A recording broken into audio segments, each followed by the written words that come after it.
Chapter 61. Raging Miners. You are listening at novelfull.audio. Translated by me, edited by Trepetro.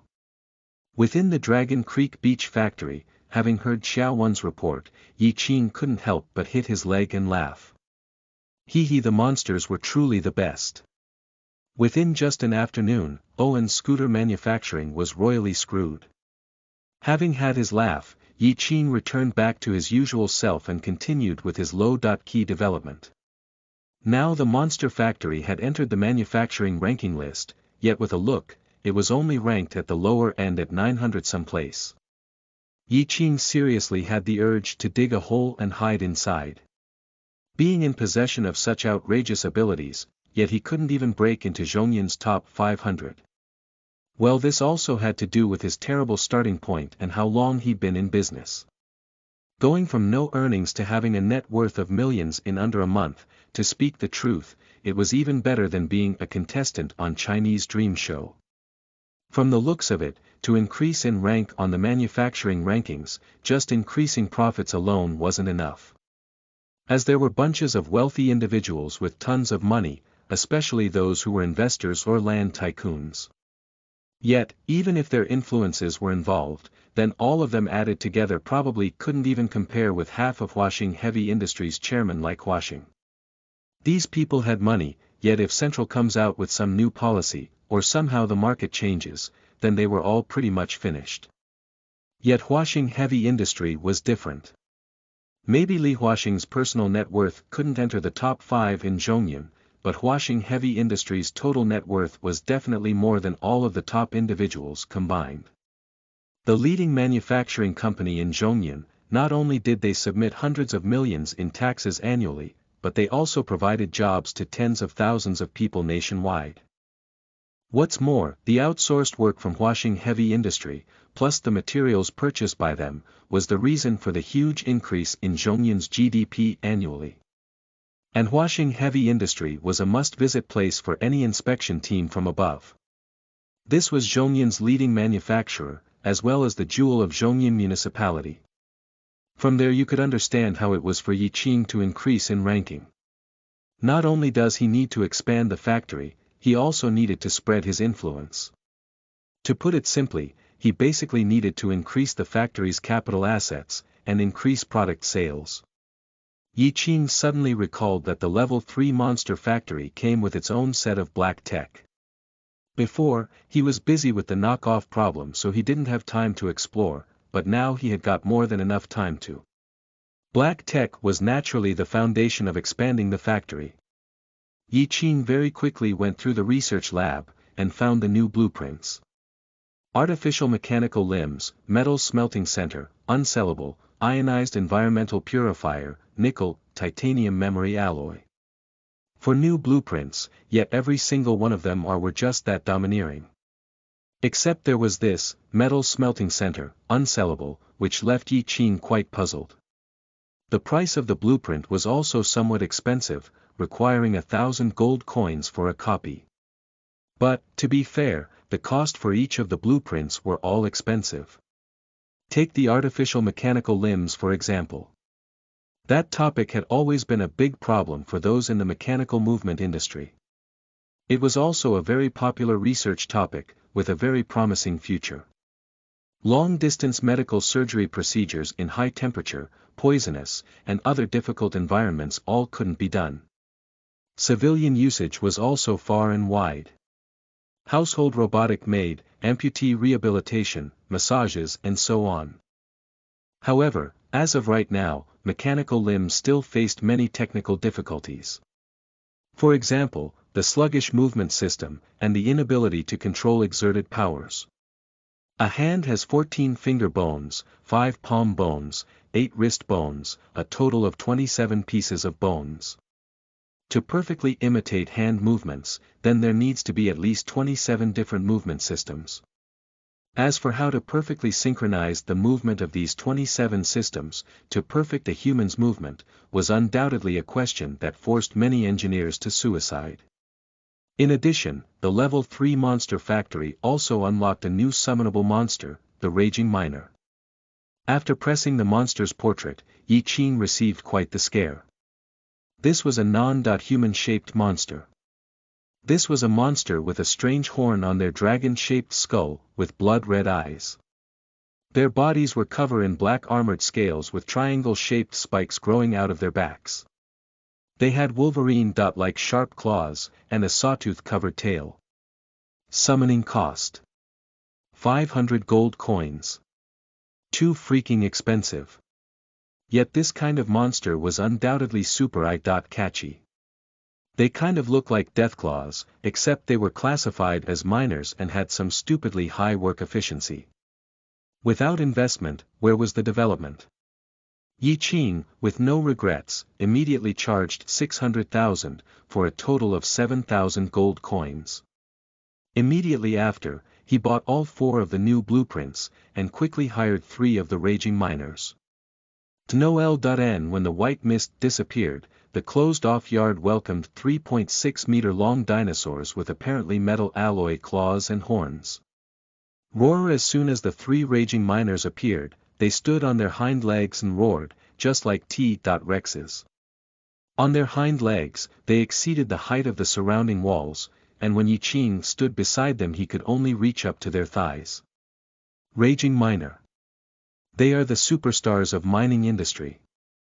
They are natural-born destroyers, and also natural-born mining masters. As long as it's metal, there will be no way for it to escape the detection of the miners.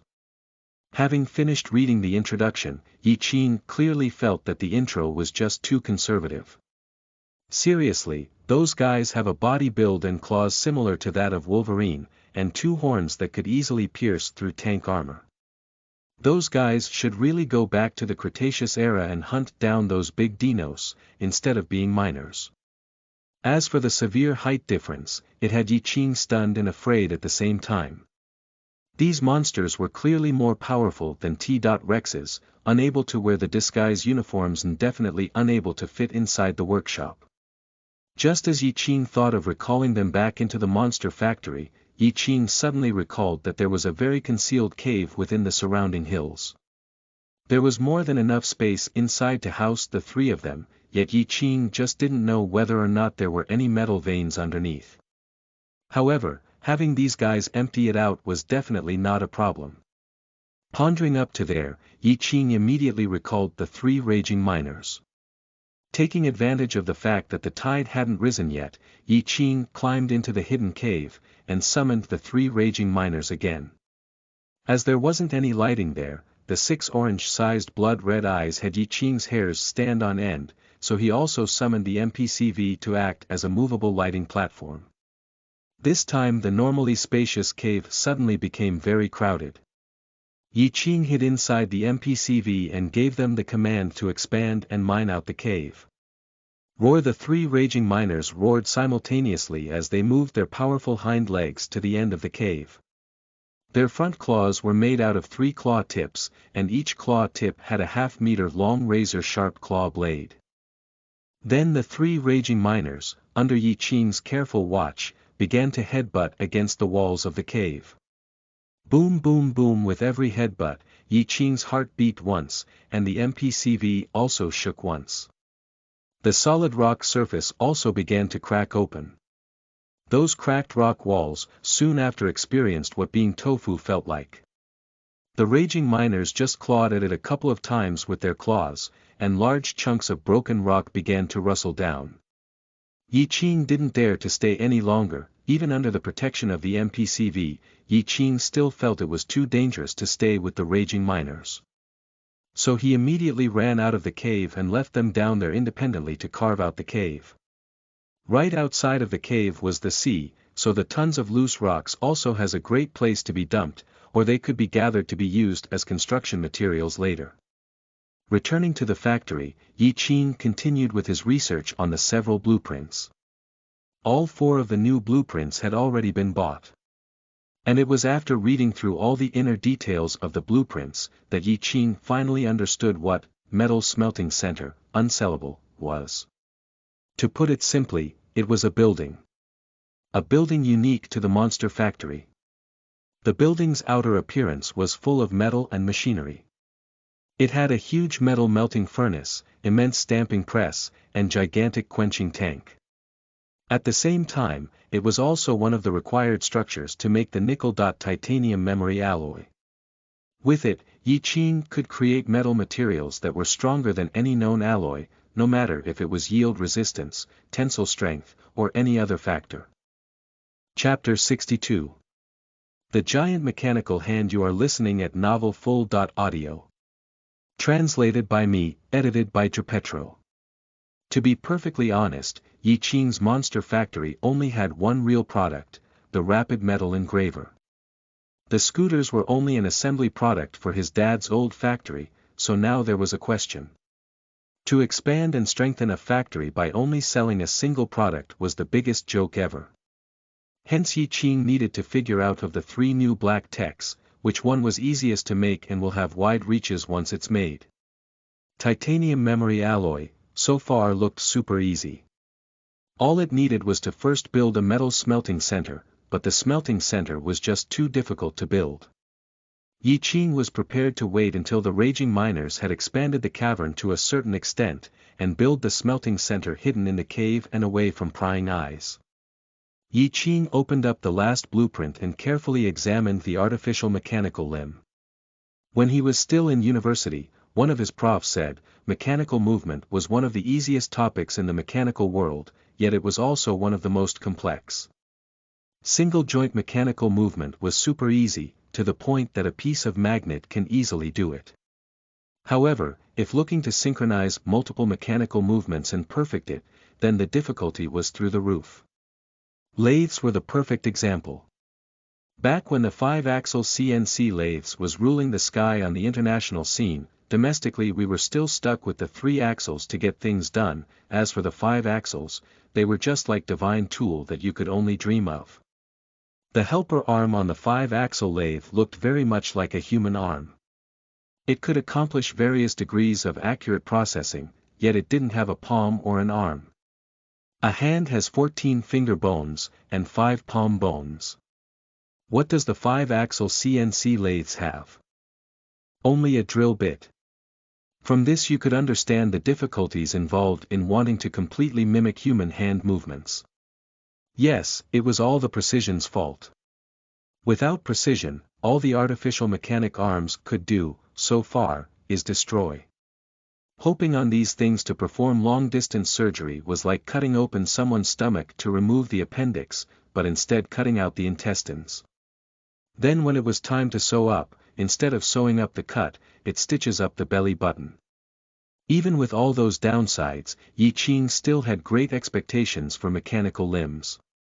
If this actually got researched, then don't mention the medical world, just the application within the transplant sector would be a complete jackpot. A single excavator that could be as nimble as human arms, could easily dig out 3 normal excavators. Ed. That a bit of an exaggeration, author. TL.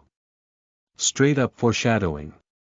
In dangerous situations, with the ability to control robots whose arms were as nimble as humans, don't mention using them to deactivate bombs, they could even shoot down aircrafts.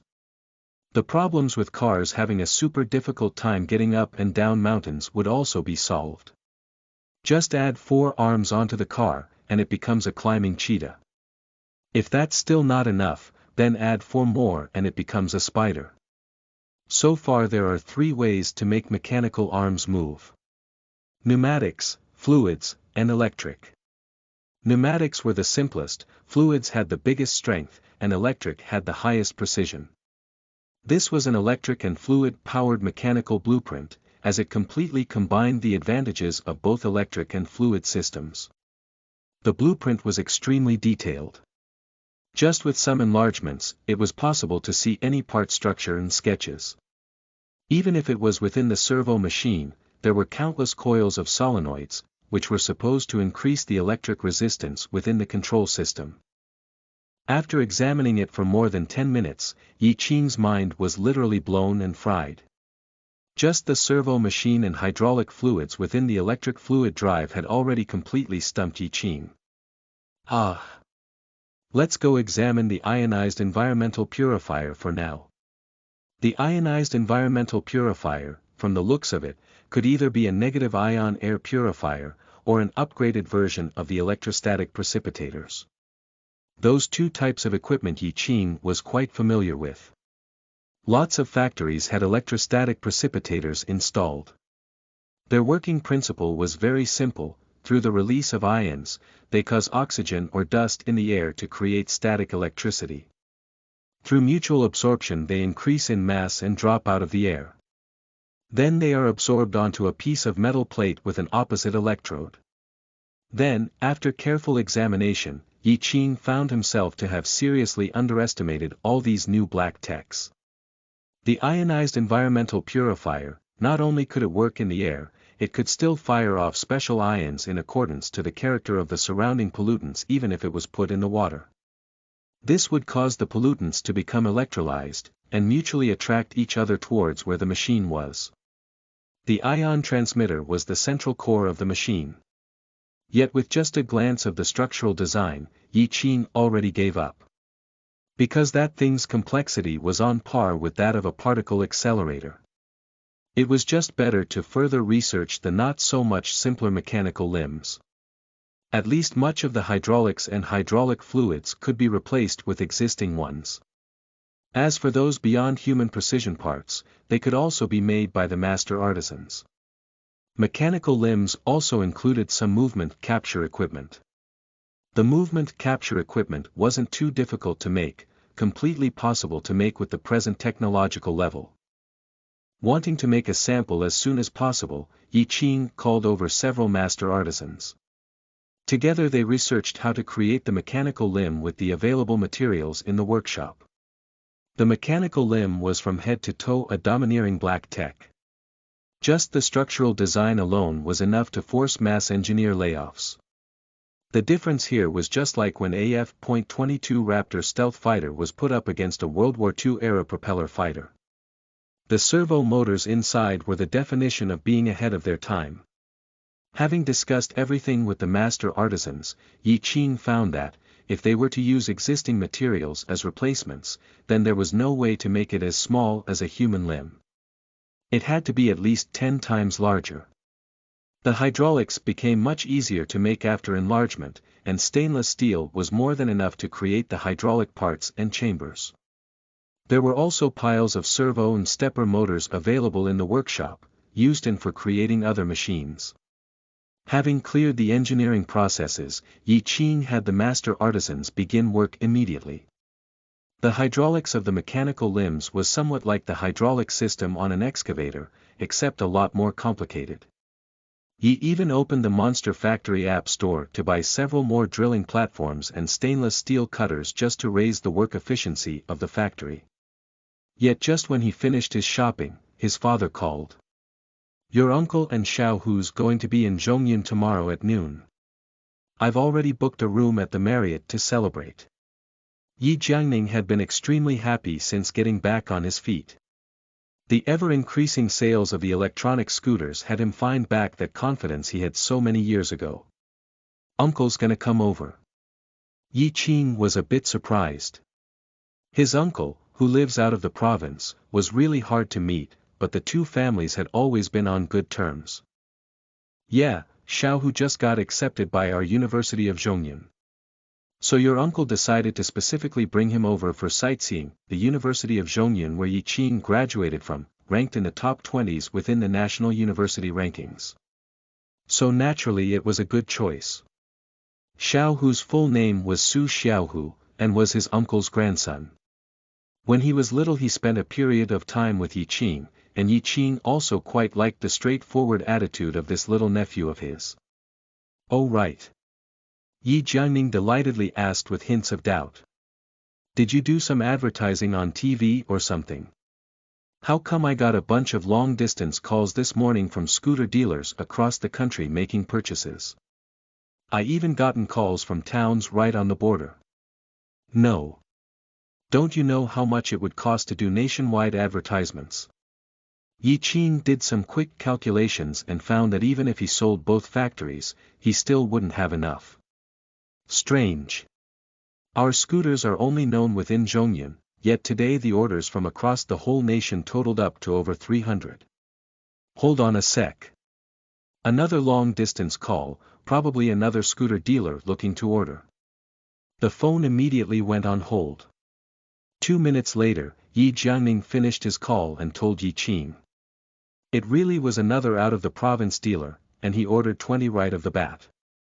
I asked the dealer how he got to know us, and he told me that it was from a couple of youngsters who came looking for the beautifully designed, long-mileage, and aluminum-cased scooters they saw on the internet.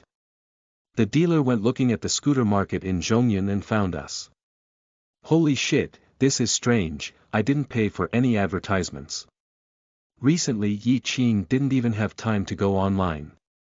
So could it be that some user made some advertising post on some forum? But that was unexplainable. If advertising on forum boards could produce that kind of result, then where was the need for those owners to invite those stars to be their spokesperson, and pay for what advertisement? All they needed to do was get a bunch of bots and they would be good. If the posts weren't erased, that is. Of course, expanding the sales route for the old factory was a good thing. On Yi Qing's side, he could definitely keep pumping out more parts. It was just that the old factory needed to hire more people and expand its size again. Yi Qing could even send over a master artisan as a trainer to train the workers at the old factory. Before, when Xiao Wen was reporting what happened at Owen's, Yi Qing had already found out about the master artisan's ability to train others. The master artisans, within the field of mechanical research, was seriously more experienced and qualified than all of those so-called mechanical professors that Yi Qing met in university. Having a master artisan as the trainer for regular workers was all their luck and fortune. Not only would it improve the quality of their work, but also the speed at which they would complete it. We could try this tomorrow. With the disguise uniforms in hand, there was no need to worry about exposing the monsters. A peaceful and quiet night. Just when Yi Qing got up the next morning, a strange-looking thing that looked very much like the mechanical arm of a Terminator sat there on the ground. Chapter 63.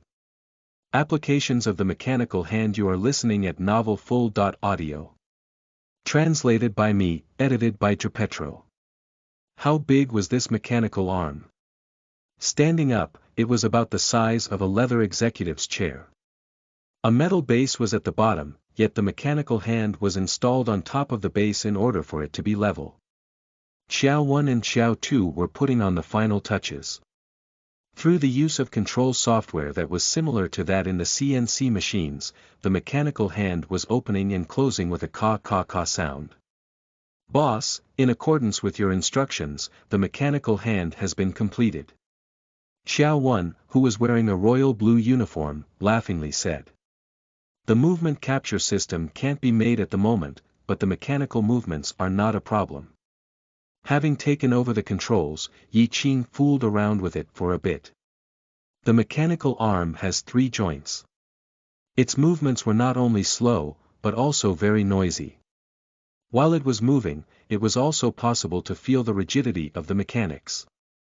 If the traditional mechanical arms were World War II propeller fighters, and the mechanical arm in the blueprint was AF.22 Raptor stealth fighter, then the one inside of Yi Qing's workshop right now, which was lacking in both material and parts, could only be considered as a first-generation jet plane, those without a radar or weapons. What could he do? His factory was just too small. With his hand on his chin, Yi Qing walked around this chair-sized mechanical hand while he pondered on how to turn it into a sellable product. Currently, if the hydraulics were further enlarged, then it could be transplanted onto excavators. Or it can be made into a remote-controlled platform and sold to those who worked in dangerous situations. Remote-controlled platforms were easier to make. All that needed to be done was to buy some back, and upgrade them a bit. Of course, that also needed to be authorized by the maker. At the same time, it also required the mechanical arm structure to be much simpler. This was so that it could be stronger and have more advantages to the ones on the market, but not so strong to the point that it could send people into despair. No matter if it was from the technological perspective or from the perspective of enlarging profits, to bring out the best product right off the bat was a very impulsive and worthless move. Take for example Apple. Starting with its iPhone 4, they brought out a new version every year, yet the differences between the new and the previous version were just some minor changes. Yet, that not only satisfied the appetite of the users, it also made an astronomical amount of profit. No one would go against money. With the genius of Apple's example at front, Yi-Qin would definitely follow their model of product sales. It was just that. The idea was wonderful, but no matter if it was the production of excavators or remote-controlled robots, they all required a large amount of investment. To be perfectly honest, Yi-Qin was broke right now. To dream of using the 2 or 3 million yuan in the bank to make excavators or remote-controlled robots was nothing but a joke. Lacking money naturally meant finding ways to earn money. Selling technical skills to those large-scale mechanical equipment manufacturers, like washing heavy industry, could result in a large income, but there was no way Yi-Qin was going to do something that stupid. His goal was to become the #1 manufacturer in the world. All those listed on the rankings list were all his enemies, and must all be squashed.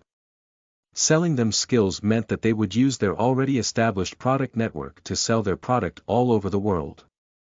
This would not only will let them run ahead as a competitor, but also increase their expansion, so their rankings would also fly sky high. This was competition. This was selling a noose to hang oneself with. Hence, no matter the difficulty, Yi-Qin would still try his hardest to slowly crawl up the rankings with his own hands. When those engravers actually became popular, they would be more than enough to fund further research into manufacturing remote-controlled robots. As of right now, it was probably a better idea to think about how to quickly earn more money. Yet after contemplating for a long time, Yi-Qin still couldn't come up with anything. Yet right at that moment, the mechanical arm over there seemed to be just like a chair. Yi-Qin simply sat down on the mechanical arm's palm and used the fingertips as the chair's back while he was slowly thinking. Coincidentally, the weather today just kept on getting hotter, yet the coolness from the stainless steel let the time fly by super comfortably. It was just that the mechanical fingertips on the back felt somewhat awkward. Yi-Qin simply took the controls and slowly adjusted the 5 mechanical fingers into a very comfortable and personal position. Oh right. Those gaming chairs from those game streams all have waist pillows. Yi-Qin controlled the fingertip joints of the mechanical hand to slightly bend backwards for a pillow-shaped frame. The mechanical arm was slightly too long, so Yi-Qin bent the mechanical arm again and moved the palm back a bit, so that when he leaned back, his head perfectly rested on the middle finger. Don't all executive chairs have 2 armrests? Yi-Qin quickly lowered the thumb and pinky to form 2 armrests. Not to mention the 3 fingers acting as the back of the chair, with 2 as arm rests. The chair was simply perfect. The 40-some movable joints within the 5 fingers were controlled by Yi-Qin into the most comfortable, most satisfying position. Haha, with the new toy in hand, Yi-Qin hogged the controls and controlled the joints to swing slightly. Yi-Qin no longer felt like he was sitting in an executive chair anymore, rather, it was as if he was in a hammock. With 14 joints in the back, Yi-Qin, who was now addicted to the chair, controlled 3 of them to give himself a light massage. Even the noise from the machines in the workshop weren't loud enough to cover waves of Yi-Qin's satisfied hums. What could be done? Who let Yi-Qin construct such a human-like mechanical arm? Although it was still a failure in accordance to the blueprint, it could still do all the possible movements that a human hand could. Coincidentally, it was also big enough, with a leveled upper arm and a slightly inclined forearm. This was simply the most perfect executive chair ever made. It was just like when people laid on a desk and used their hands to support their chins. If the hand was big enough to be comparable with executive chairs, it could support a whole person, and comfortably for that matter. The mechanical palm still had 5 movable joints left. Yi-Qin again made some slight adjustments, and reached the most comfortable position in the world. E/N. The author uses most, but I'll save you from the brain fart, ha ha ha ha ha ha while massaging. It was also swinging back and forth. It could also spin, swing left and right, and rise up or down. The key point here still laid with the massage. When regular masseuses were lightly pounding one's back with their fingers, they were never able to nimbly use every single joint in their fingers. But the mechanical hand was completely different. The 14 finger joints and 5 palm joints could all nimbly work together to coordinate any kind of difficult massage movement. This had Yi Qing experience what it felt like to have 10 masseuses work on him at the same time. This was the most direct difference between human beings and machines. It was just like the difference between how humans couldn't let out 2 tones of voices at once, yet a loudspeaker could simultaneously let out thousands upon thousands of sounds. Xiao 1, Xiao 2. Yi Qing excitingly called out. Immediately make me another mechanical limb. With the same everything. I want it to also have a layer of foam on it, so it can become an executive chair later. No problem, boss. We're here for all your needs. Ha ha ha, I now possess the most advanced executive chair in the world. Yi Qing thought that a layer of foam wasn't enough at all, it needed at least another layer of soft leather before it could be called a complete executive chair. Then Yi Qing suddenly jumped right off of the incomplete executive chair. Holy shit, making these chairs was the best idea ever. Yi Qing abruptly hammered his leg, and made a face that looked like he had just won the lottery. Let's first milk money from the market with these chairs, then use that money to directly make some excavators. Those game streamers all love to show off their gaming chairs, saying that they were ergonomic, came with waist and neck pillows, adjustable armrests, and whatnot. A single one of those chairs cost several thousand. This chair of his could be unboundedly adjusted okay.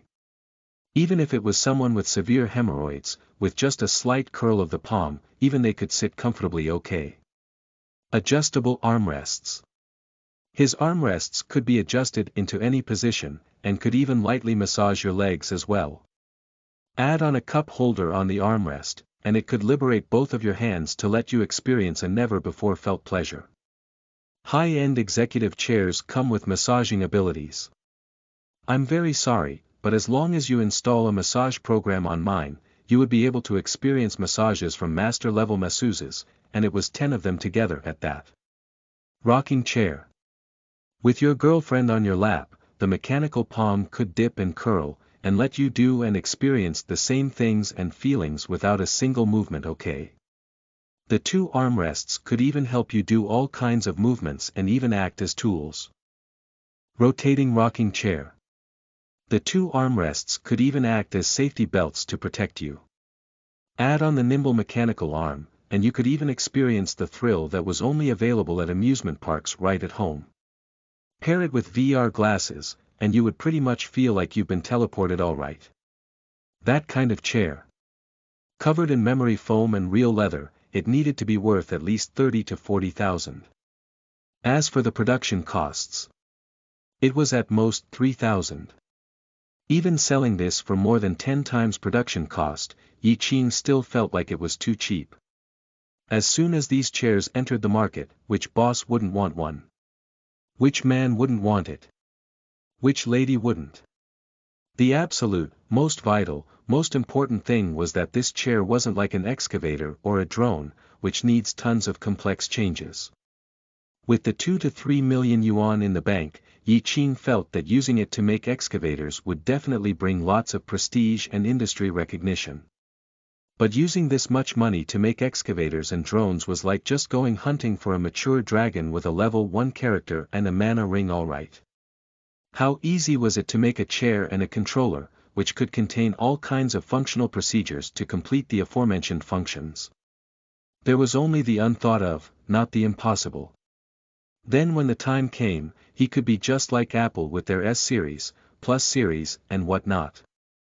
A low-end version for those with low income, and a standard and high-end version for those office workers or those who are in computer-related business. With money, manufacturing excavators also became extremely easy. That also became an extremely good excuse to fall back to when those overpowered excavators of Yi Qing's hit the market. Because they were an inspiration that came from the chair and making use of the chair's tech by transferring it onto the excavators. And there was also the need for these high-tech chairs to have a flashy name. Chapter 64. So Disu and you are listening at novelfull.audio. Translated by me, edited by Trapetro. What to call it? Yi Qing thought about it. Calling it just the executive chair was definitely out of the question. It was just too low class and didn't offer any insight into the features of the product. Right now the most popular chairs were the ergonomic chairs. So then how about the mechanically engineered chair? Yi Qing felt that that wasn't bad. The chair's main focal point was its complex mechanical movements. Giving the chair such a low-key name also gave it a low-key profile. Thinking up to there, Yi Qing immediately ran up into the office, and ordered some memory foam and tanned leather for making chairs. To be made into a product, the mechanical limb also needed some slight changes and couldn't directly look like a hand. It needed to have the end fingers adjusted, the base needs some polishing, and the arm also needs some shortening. Those design changes were all super easy to make. With the nimble hands of the master artisans, there was no problem in making the chair look prettier. On the morning of the next day, Yi Qing made a trip to the metal market to specifically order a batch of metal alloy suitable for making chairs. Using stainless steel was both too heavy and too wasteful. It was also difficult to process the stainless steel with its sturdiness. Even the suppliers informed him that he could drastically cut expenses on the materials and power system by using the light and sturdy aluminum alloy instead. And there was also the need for a patent approval. Uncle and Su Xiaohu would arrive at noon. Hearing that Su Xiaohu got accepted by the University of Zhongyun, being his uncle, Yi Qing definitely needed to reward him. Yi Qing looked at the time, and was still early. So having bought a hazy laptop as a gift, he actually had the time to go check up with the old factory. When the van entered the industrial park and saw the old factory, Yi Qing almost thought that he came to the wrong place. 10 odd cargo trucks were parked in front of the factory, and their drivers were all on the side, being bored to the point of playing fight the landlord with each other. Those cargo trucks had all kinds of ads printed on them. Forever Scooters, Julian Scooter Shop, Modern Dealership. Inside was even more chaotic. The old large-scale machines were all piled up in the corner, and the 30-odd new workers in the factory all each had their own scooter frames, assembling away. Yi Jiangning was even cornered by a bunch of people. Even from far away, Yi Qing could still hear them saying, "I'm from out of town, if I don't get some back today, then that'll cause our sales to drop. Mr. Yi, you seriously need some upgrades. Just look at all those other scooter makers and their assembly lines. I don't care. I'm not leaving without a batch of the scooters. Those guys are like following orders, so you have to include lunch for us." Yi Jiangning, right now, was completely bruised and battered by all those purchase orders. So he didn't even take notice of Yi Qing. Yi Qing went and inspected the workers that were working. It was just that after getting used to the working speed of the monsters, now having seen these workers at work, Yi Qing could confidently say, they seriously work at a snail's pace. And there were lots of flaws in how they worked, how they operated, and so on. Yi Qing, having returned back to his van, used some of his remaining glory points to buy another disguise uniform, then hired and summoned another master artisan. The master artisans definitely had enough wisdom to act on their own. As was proven by them giving out pointers at Owen's Scooter Manufacturing. Having them train a bunch workers was definitely using big money to solve a small problem. Having returned to the manufacturing workshop with a master artisan in tow, attracted everyone's attention. The master artisan had a body higher of 1.6 meters, and with its hunched back, it was just like one of those wilderness survivors. As long as you were a man, you would feel confident upon seeing him.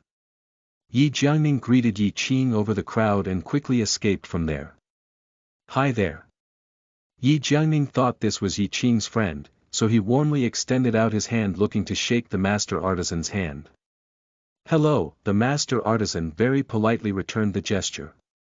"He's called Xiao 7 and has greater knowledge in the mechanical processing sector." Yi Qing patted the master artisan's shoulder and continued. "Let him stay and train these workers for 2 months, and I guarantee an increase in both work quality as well as efficiency."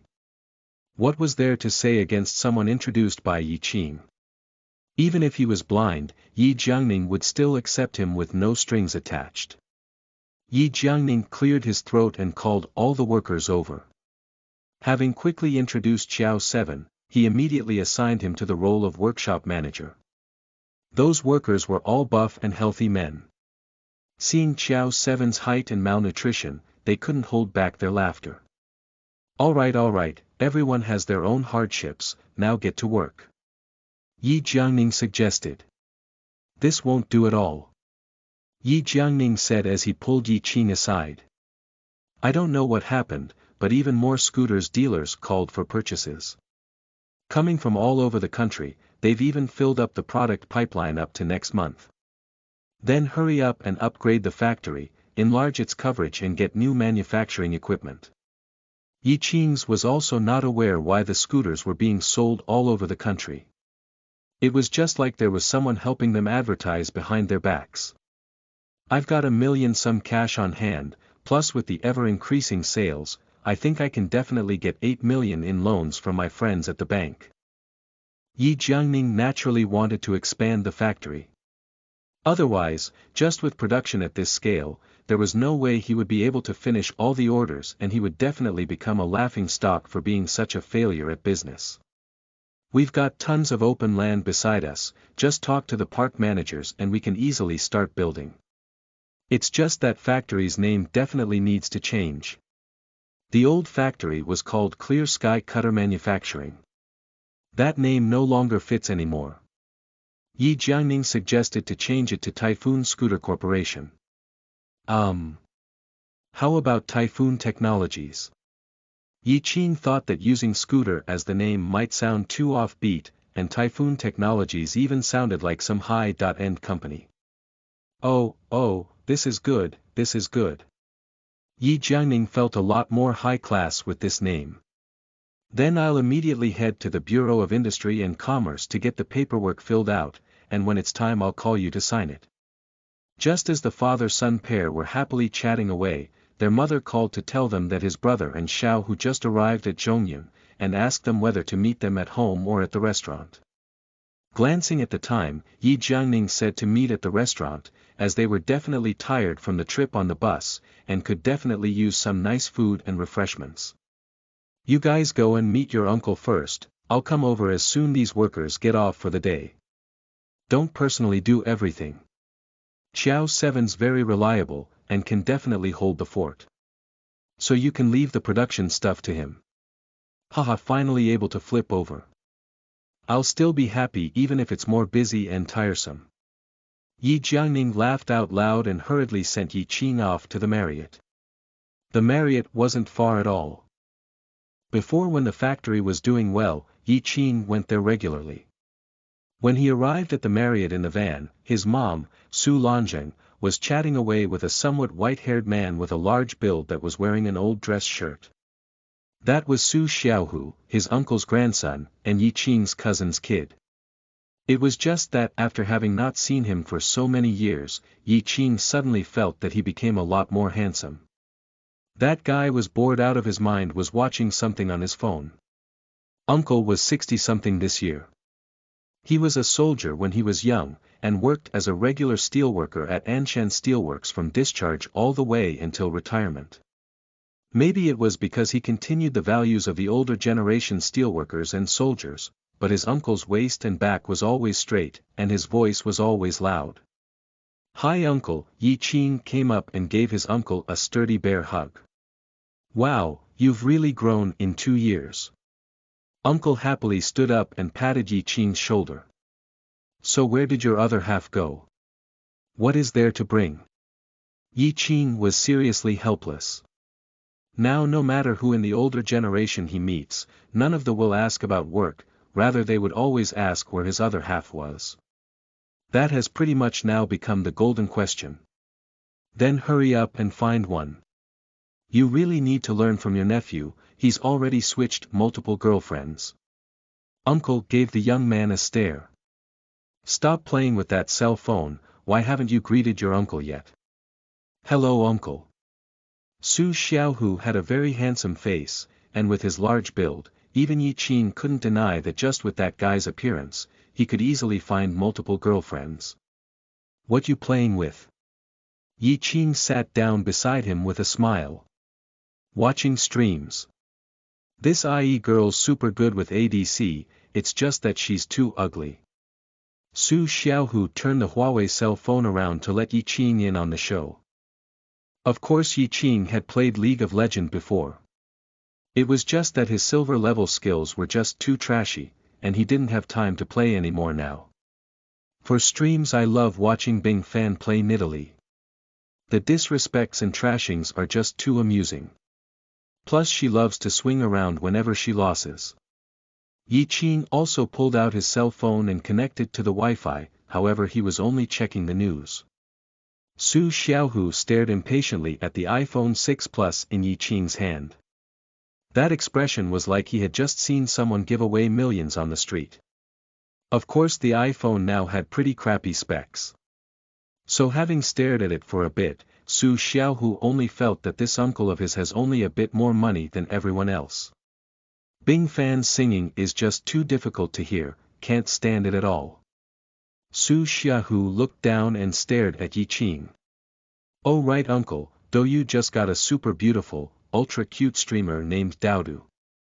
She's also from Zhongyun, and is studying at Zhongyun's Radio and TV University. Have you seen her streams? Of course I have. I've even met her on the streets before. Yi Qing feigned a mysterious smile. She much prettier in person than on screen. If you come to Zhongyun for university, then you can definitely meet her. Definitely. The University of Zhongyun isn't far from her school at all. I've already done my research. Su Xiaohu tightly clenched his fist, full of confidence in himself. Just as they were talking about Cao Cao, he suddenly appeared. Just as the two were daydreaming about Daodu, Su Xiaohu suddenly exclaimed that Daodu was online and opened her stream. The Wi-Fi here was super quick, just as Su Xiaohu entered Daodu's stream portal, HD pictures immediately came through. Daodu's full name was Bai Duier. She introduced herself the last time they met, it was just that Yi Qing never would have thought that she was still in school. Unexpectedly meeting an acquaintance, Yi Qing also moved over to watch. Hello everybody, I am your super cute host Daodu. Tonight I'm bringing everyone to one of Zhongyun's hidden snack shops, Fatso Lu's Fried Noodles. On the screen, was Daodu in a sky blue dress with a snow-white sunflower hat, waving her beautiful hand at the camera. The camera swept over her fair and delicate face, which was filled with purity and beauty. Rumble Yi Qing and his nephew Su Xiaohu can't help but make a swallow motion together. Alright friends, Daodu, me, will ride out on my silver lamb. Having finished greeting everyone, Bai Duier secured her cell phone on a completely silvery white scooter with an intensely lifelike and fantasy feel. The scooter even had a special mobile charger.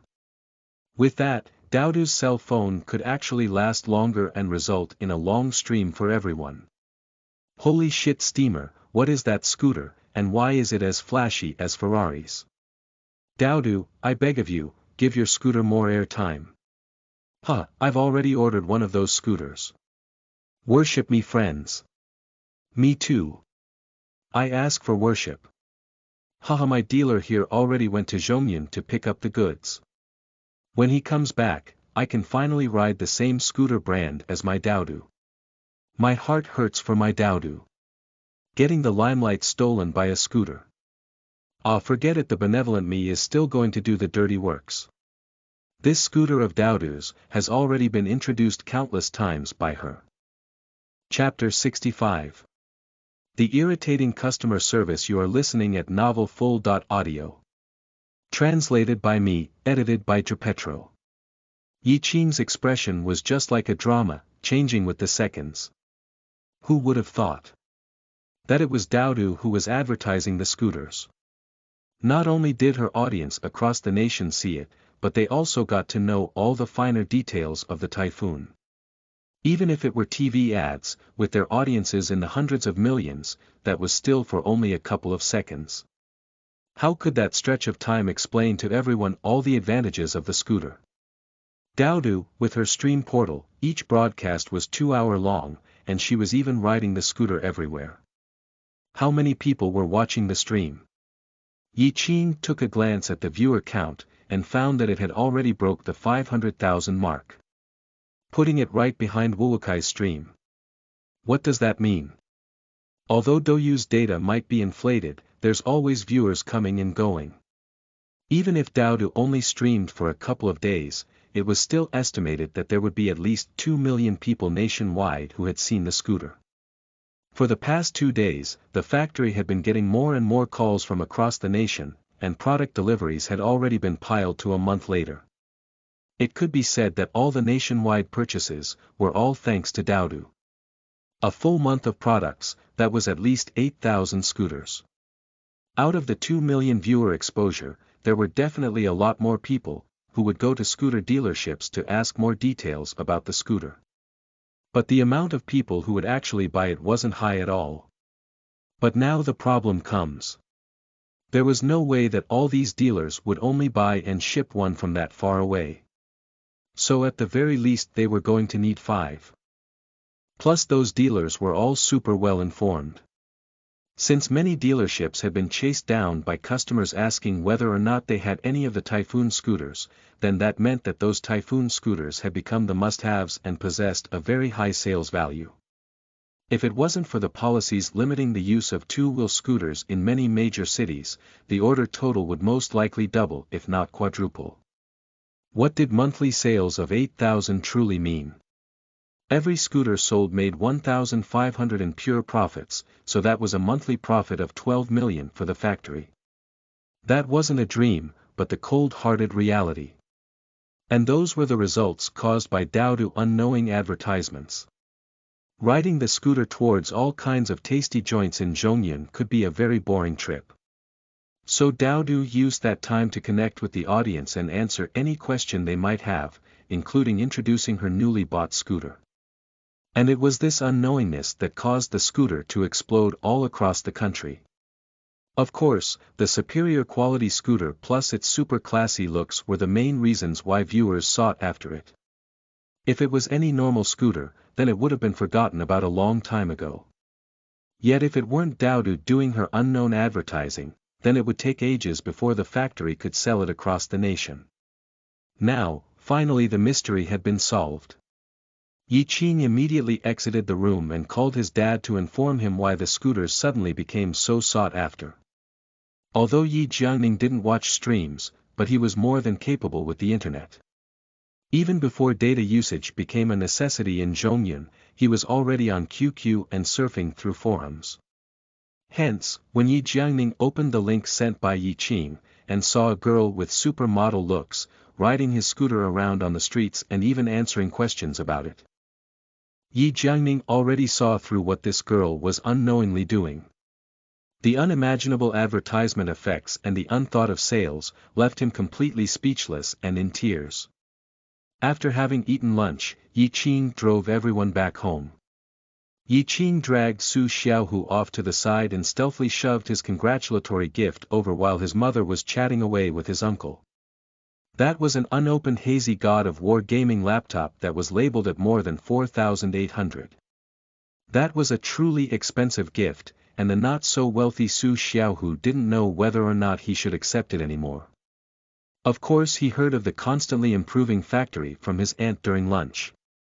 It was just that if his grandfather got wind of it, then he 100% was going to have to reject it. Yi Qing naturally knew of his uncle's nature. If it was some 100 yuan gift, then he would definitely tell him to accept it. Except that laptop was definitely a rejection. Even if he did accept it, he would always think of ways to pay back for it. That was also the reason why Yi Qing didn't reveal it at the restaurant. Yi Qing patted the laptop's packaging and happily said. Leave it here for now. You're coming back after summer break anyways, so come pick it up then. You're the best uncle ever. Su Xiaohu anxiously breathed, as if hating the fact that he couldn't personally rip open the packaging yet. Uncle, how about this? I'll come over and work at the factory. All you need to do is cover my living expenses, and when the time comes tell them that I got this laptop from my wages. How can I do that? Didn't Uncle say that he's going to help you get into a driving school? I can learn it here too. Su Xiaohu suddenly came up with a brilliant plan. I've already spent a period of time with you guys, so Dad and Grandpa will definitely agree. I can even get familiar with the city while attending driving school. When the time comes I can not only work at the factory, but also learn to drive. Su Xiaohu begged. Uncle, if my grandpa found out that the laptop was a gift from you then he definitely won't let me accept it. He'll only accept me working for it. Alright, let's go with your plan then. Yi Qing naturally agreed, and having Su Xiaohu work in the factory was only for show. Sure enough, when his uncle heard the Su Xiaohu wanted to work for a laptop, he was happy to no end. He even praised him for his enlightenment, as a factory was one of the best places to exercise and train. The factory was owned and operated by his sister's family anyways, so there was no way that Xiaohu would get bullied there. I know someone who owns a driving school and he's right on the other side of the park. Yi Jiangning was one of those classic gentlemen, so he had lots of friends all over the place, and getting some discounts was naturally not a problem. Yi Qing's uncle immediately pulled out a credit card, and told Su Xiaohu to get the necessary fees. Yi Jiangning was also very familiar with the attitude of this brother-in-law of his, so he didn't offer any more unnecessary help. When Su Xiaohu came back from retrieving the money, the factory also began to start working on the afternoon work, so Yi Jiangning left everything to the master artisan and dragged his brother-in-law and Su Xiaohu towards the driving school. Yi Qing also went downstairs and left the laptop with his mom. He even told his mom to wait until his uncle left before giving it over to Su Xiaohu. Then Yi Qing returned back to the Dragon Creek Beach factory. Here, the master artisans had already finished making the altered mechanical engineered chair. However, Yi Qing didn't have the time to examine it. He was too busy preparing rewards for Daodu. At lunch his dad had already wired some money over to pay Daodu for her advertising services. Paying her though rewards could also raise her prestige within the streaming community. A simple and perfect plan. Ednel.co. After getting on to Douyu, Daodu had already gone home. Probably due to summer break, Daodu said that she would sing for everyone in the afternoon. All of the audience cheered and wanted her to sing Su Ningong's new song. Looking back, right now, just as Yi Qing was trying to log onto his Douyu account, he got a pop-up notification saying that Su Ningong released another album again. It truly was true that when men get busy, they were even willing to forget about their wives. Su Ningong was Yi Qing's first love, and yet he didn't even know that she released new music. He was just in time to listen to Daodu sing it for everyone, and Yi Qing could even reward her for it. Having forgotten what the password and the account ID for the old account was, rather than trying to go through the forgot password actions, Yi Qing simply registered a new account. Randomly coming up with the name, "That's Right I Was Here," should count as responding to Su Ningong's new songs. Completing registration, while watching the stream, Yi Qing also began to charge money in his Douyu interface. Yi Qing chose the biggest option available, 10,000, amount, 10. Union Pay could charge in large amounts with every go, like that, 10,000 a charge. When Yi Qing tried to charge the fourth time, he suddenly couldn't charge in anymore as it showed him having reached his card's daily spending limit. Just when Yi Qing was about to call the customer service to increase his spending limit, a number leading with 400 and ending in 95533 called. That was the customer service number for China Construction Bank. Yi Qing answered the call and was just about to ask why he got the call. The self-introduced something manager on the other side used an anxious voice and asked. "Excuse me, is this Mr. Yi? And may I ask if it is you yourself that initiated the 4 large amount payment?" "Yeah, I was just charging money into Douyu." "Douyu streaming." The customer service manager's voice suddenly dropped. 5 seconds passed before he finally came back. "Mr. Yi, what did you want to do with charging in 400,000? There were many internet trolls and swindlers active recently. You must be careful and not get deceived." "I'm doing it 'cause I want to." "Oh right, why did you call me again?" Yi Qing pulled out the card that he used for charging. "If you got nothing else, then help me raise my spending limit to 1 million. I want to charge in 1 million. You want to charge in 1 million. The customer service manager's voice was all coarse and husky. "Mr. Yi, I've also seen Douyu streams before." Who are you going to reward the million to? You really need to think this through. It only streams, what you're doing isn't worth it at all. I got the money, and I want to. Yi Qing fidgeted with the card. "Quickly raise the limit, this is myself asking, no one's deceiving me." "I'm very sorry Mr. Yi, but you can only do this when you bring your identification to the front desk." The customer service manager was now clearly upset. Why is this seemingly young man able to reward people with millions as he wished? Why? God damn why? His voice was very gloomy and had hint of being somehow tired. "Mr. Yi, which streamer are going to reward? If I can ask. Won't you know as soon as I start firing rockets?" Without the ability to increase the limits, Yi Qing also didn't have the time to waste with him. ****** You wealthy people's world, I seriously don't get it. With 1 million you clearly can sleep with a bunch. Realizing he went off topic, the manager immediately halted and angrily ended the call.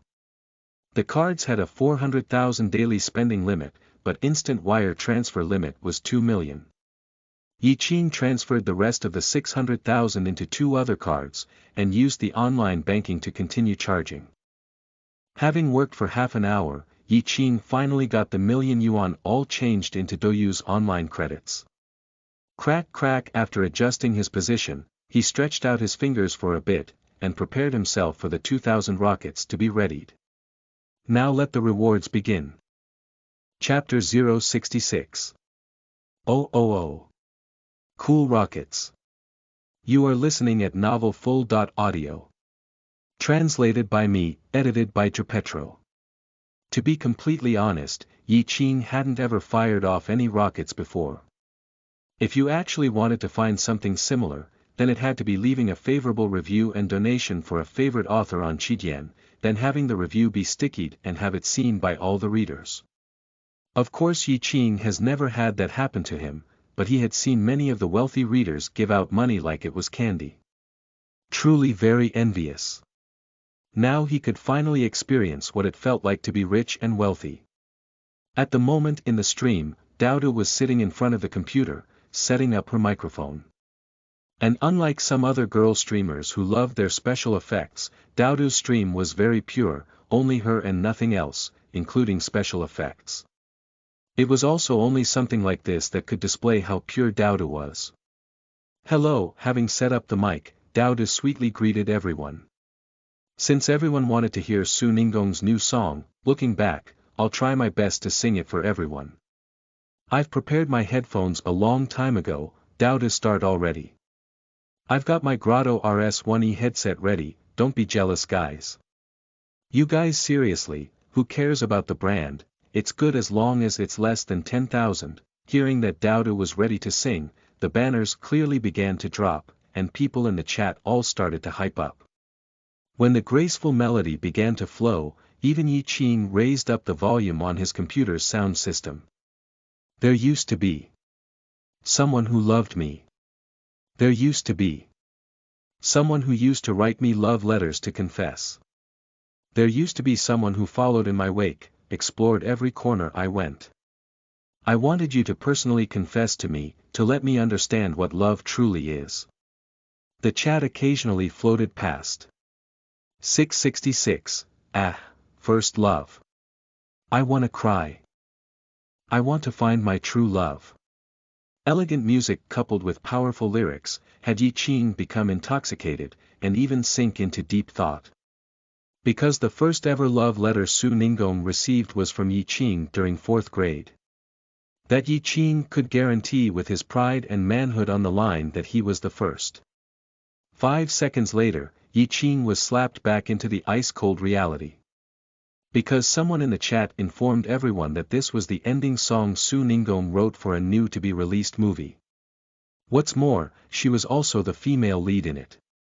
Thank you. What path to take for the airplanes, also bro you short on books, and I love mystery fantasy for your fish balls. Having reached the end of the song, Dowdu bowed and cupped her hands to thank the audience for their donations and support during the song. Shoot, I almost forgot about this. Listening to only the song, Yi Qing almost forgot about all of the virtual credits he just created. And his goal also wasn't listening the song, rather it was to thank Dowdu. Hence Yi Qing hovered his mouse over the gift basket as the bottom right, and selected the largest amount of rockets. That was the first time Yi Qing was donating, yet for some unknown reason, Yi Qing suddenly felt an urge of excitement. Clicking on the rockets, Yi Qing thought there would be some sort of pop-up for him to write a message, yet who would have thought that with just a click, a rocket would fly across the screen. Yi Qing's account name was, "That's right, I was here." So when the rocket flew across, the chat went apeshit with 660 success. Because someone sent a rocket, which means everyone in the chat could scramble over the fish balls reward from the resulting jewel box. Moreover, the rocket would connect to all other streams, and everyone there could also join in the scramble. Thank you, that's right, I was here for the rocket. Dowdu was naturally happy that someone was willing to send rockets. That was the biggest support available from the audience, it was also the biggest acknowledgement of her work. Dowdu was actually really famous in the streaming community. Her show, Brawl on the Tip of the Tongue, used exceptional commentary, and drool-invoking food presentations, to win the heart, mind and soul of her massive fanbase. Hence she has received rocket gifts before. Dowdu can clearly remembered, from when she started streaming to now, she had received a total of 73 rockets. Every time there was a rocket, Dowdu would always send a private message to personally thank the gifter. Thus very quickly Yi Qing received 2 private messages.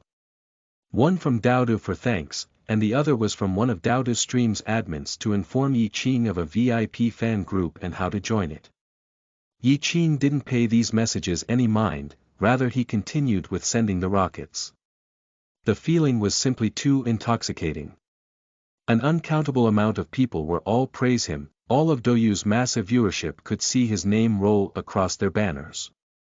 Everyone sending 666 in chat, plus the special effects from the rockets, made Yi Qing's old and outdated computer lag.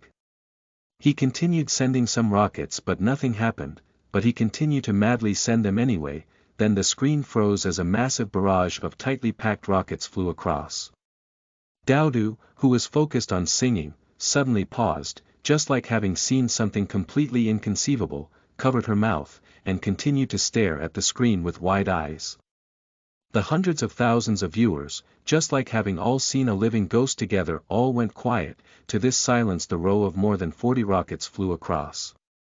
Many people's computers also began to lag, because at that time a countless amount of viewers from other streams also joined in the army of fish ball snatchers. Suddenly everyone went berserk. "Rich mister, do you still need followers?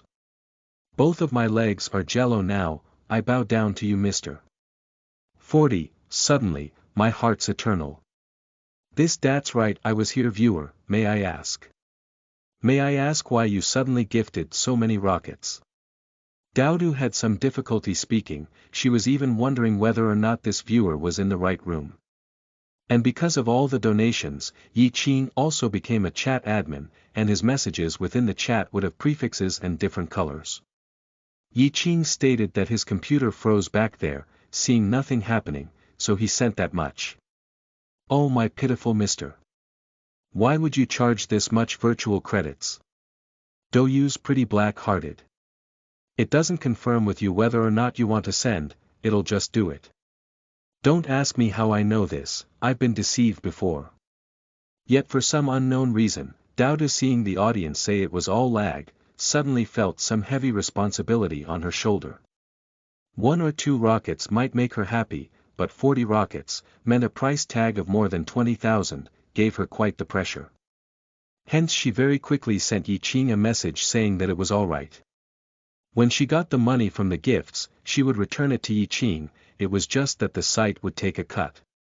Yi Qing reply to was her, "Don't worry, it's fine, I'm going to donate away all the money here, so screw the lag."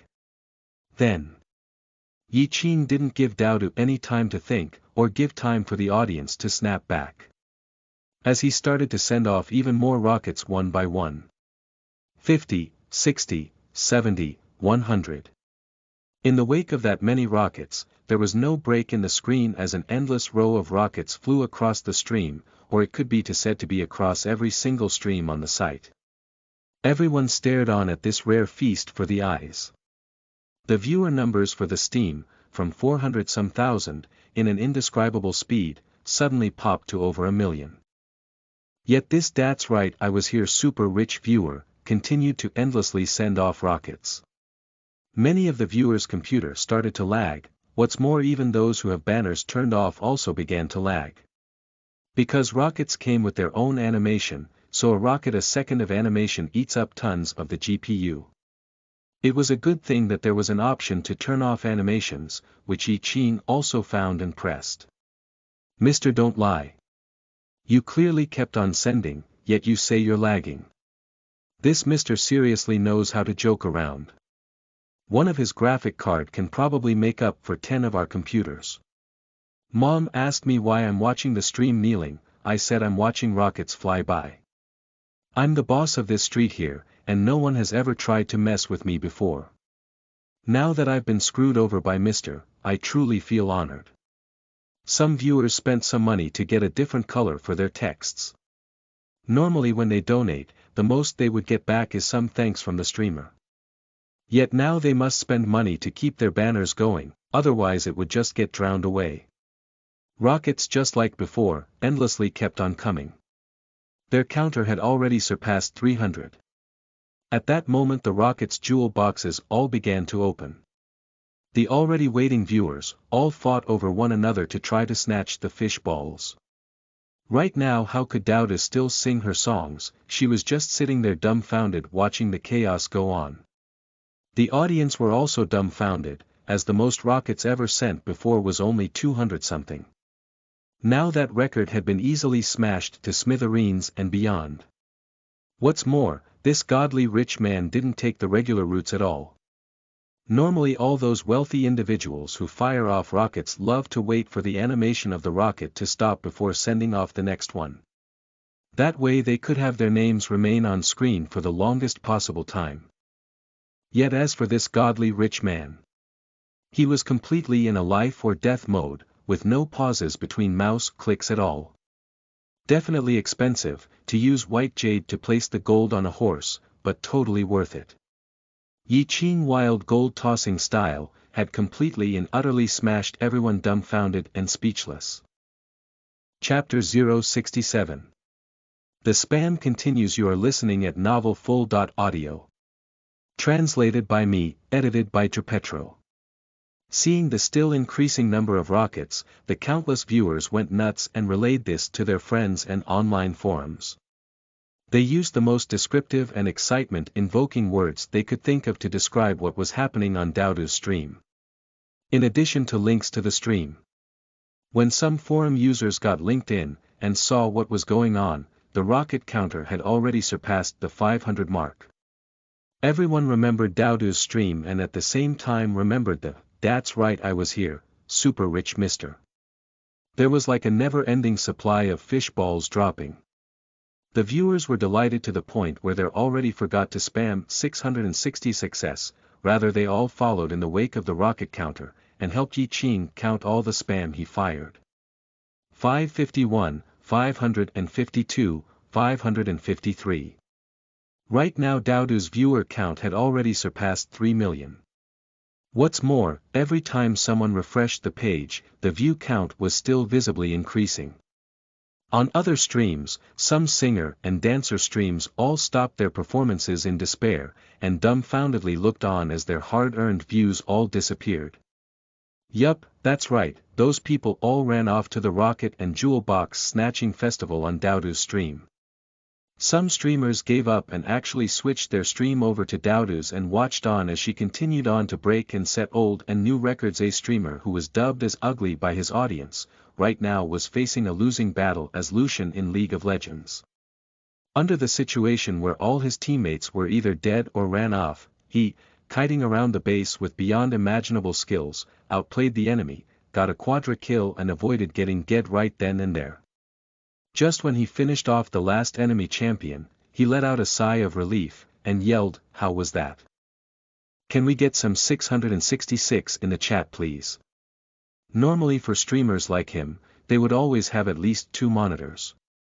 One for playing the game, and another to watch the stream. Yet today his other monitor was getting some repairs so it wasn't on. The enemy required a long time to revive, and just as he controlled his hero towards the enemy's base, he quickly alt-tabbed out to see whether or not there were floods of 666 in the chat. Then, that alt-tab had him completely shocked. His stream suddenly seemed to become as lonely as if it had gone offline. If it wasn't for the barrage of rockets flying across, he definitely would have believed that his stream broke. But all those rockets weren't for him at all.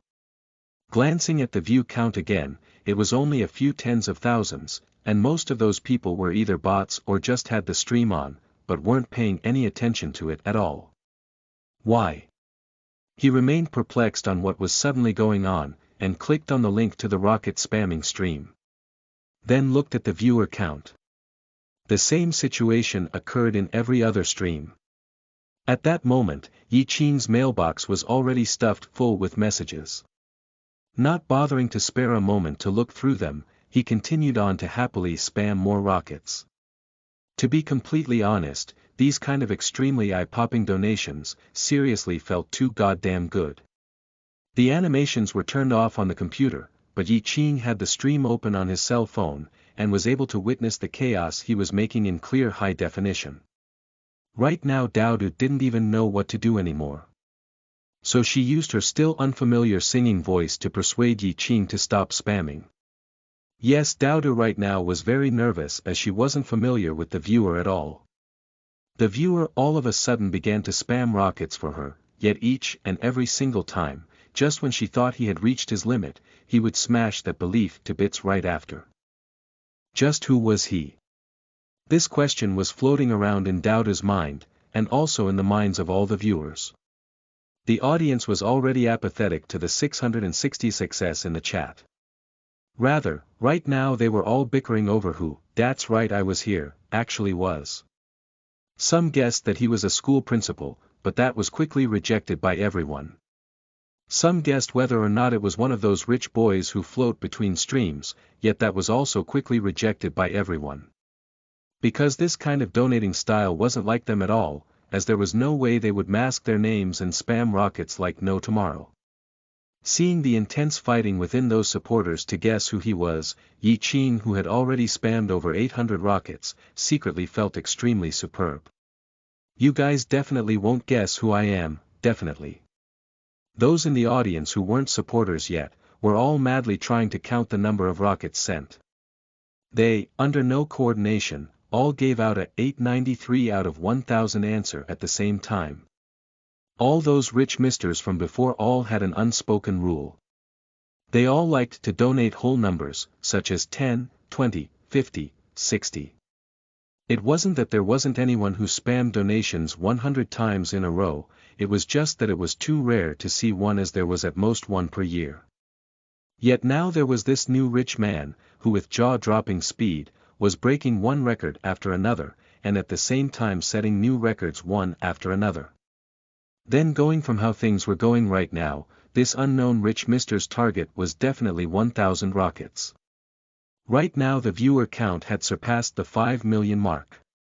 On some gaming forums and news sites, people were already discussing like mad on how the stream was able to attract the support of such a rich mister.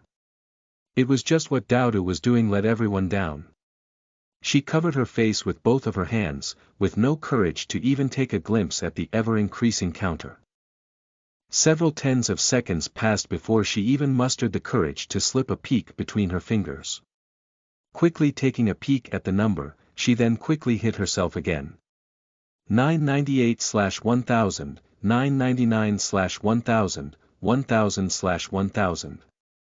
When the rocket number broke the 1000 barrier, the whole audience exploded and flooded the chat with all kinds of colors. Many famous streamers all let out long congratulatory messages to congratulate Dowdu for setting the new and almost impossible to break record. Many internet news groups also caught wind of this piece of news and had already began to make recordings. Congratulations, congratulations, congratulations, the whole chat was filled with this. The entire stream suddenly became an ocean of congratulations. As for the streamer, Dowdu, and the mysterious Mr. "That's right, I was here," they both became internet celebrities. And those already waiting network administrators, also quickly recorded down the historical moment for later uses. Then suddenly, without any warning, the perfectly fine whole number jumped. It changed to 1001. Why? Why did the number change?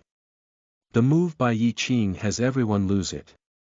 The clearly 1000 was not only a whole number, but also a perfect ending.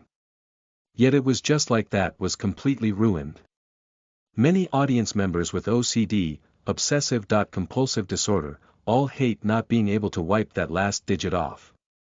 Haha, sorry, been clicking too much, misclicked there.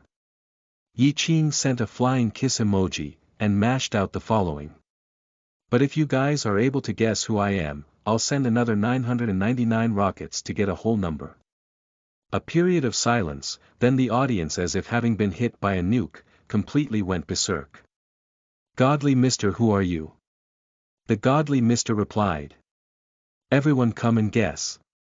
My eyes were blinded by godly Mister's radiance. "Godly Mister, you're responsible for me for the rest of my life. Godly Mister, come quickly with me, these people are all completely against you." Who is this godly Mister? Godly Mister, please give some hints. Godly Mister, please give some hints +1. As soon as this message came out, the original viewers all got excited, dropped out of the fight for fish balls, and began to start typing. When the godly Mister said he would send 999 more rockets, no one questioned whether or not he could, rather everyone started to wonder who he actually was. The remaining 999 rockets, Yi Qing definitely needed to send. Now it seemed the commotion he caused was way better than anticipated, and there was definitely going to be more people watch Dowdu's stream now. To let them guess who he was purely because he wanted to show off, and get back at them. Sure, here's the hint. The first time I met Dowdu was at Ayun's snack shop. That hint of Yi Qing's had many original viewers go thoroughly mad. That low-key bro from Ayun's snack shop, and that beyond dazzling bro from the entrance of Tian Ranju. They had clearly remembered Yi Qing. Many in the audience now even made him into their life's model. Who would have thought? Who would have thought? Bro, so it's you. Ah shit, bro finally made his move, now Dowdu's definitely gonna run off with him.